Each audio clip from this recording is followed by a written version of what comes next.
кумдан кыр издебеш керек деген сөз уккандан кийин айттым мен. Мага дагы сын такканды бираз этият болгула.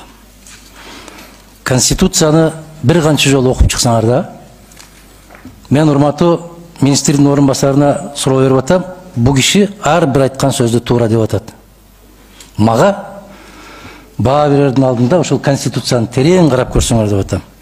59 беренесинде жазылып турат. Ар бир кармалган адам кармалышынын мыйзамдуулугу жана негиздүүлүгү жөнүндө маселени чечүү үчүн дароо сот болушу керек деп турат. Эч ким соттун чечимисиз 48 сааттан ашык мөөнөткө кармалышы мүмкүн эмес деп турат. Бүттү, бул мыйзам барбы, жокпу, ага карабайт. Жеңилдетебиз деп айтып атасыңар, жеңилдебейт. Муну менен ал жеңилдеген. Конституция ишке кирген күндөн баштап жеңилдеген. Дагы бир жерде болот. Айрым учурларда кармап туруунун мындан кыска мөөнөттөрү мыйзам менен белгилениши мүмкүн деп атат.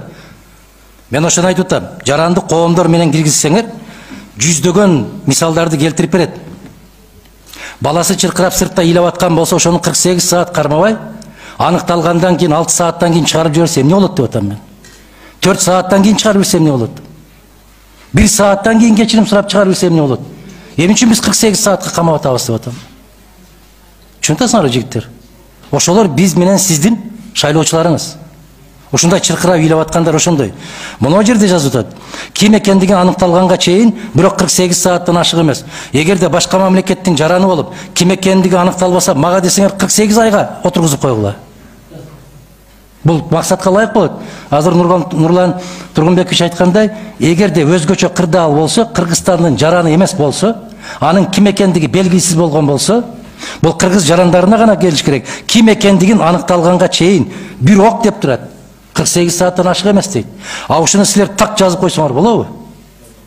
Эмне үчүн жазбайсыңар деген маселе болуп атат буларда. Кыргызстанды сүйүп, Кыргызстанга ушундай күйсөңөр, жазыш керек. Себеп Кыргызстан жайлоо болуп кеткен. Чет өлкөлүктөрдүн кимдери гана жүрбөй атат.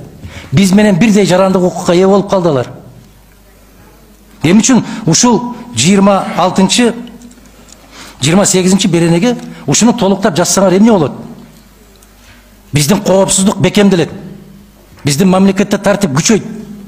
Биздин кыргыз жарандары менен сырттан келгендер бирдей укукка ээ болбойт, Кыргызстан жайлоого айланбайт.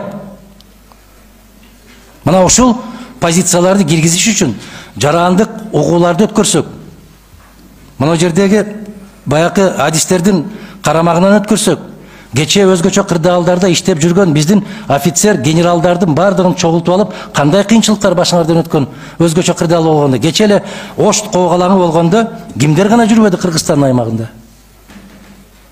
Эгер ким экендигин аныктабасыңар, 48 айга камагыла деп атам мен. Түшүндүңөрбү жигиттер эмнени? Кененирээк түшүндүрүп беришке мүмкүнчүлүк бербейсиңер, ал жактан бул жактан жуласыңар. Анан сын тагасыңар. Мен дагы бир жол айтам. Мен эч кимди кекетпейм, Кудайга шүгүр. Жараткан берген маданияттуулугум жетиштүү өзүмө. Рахмат.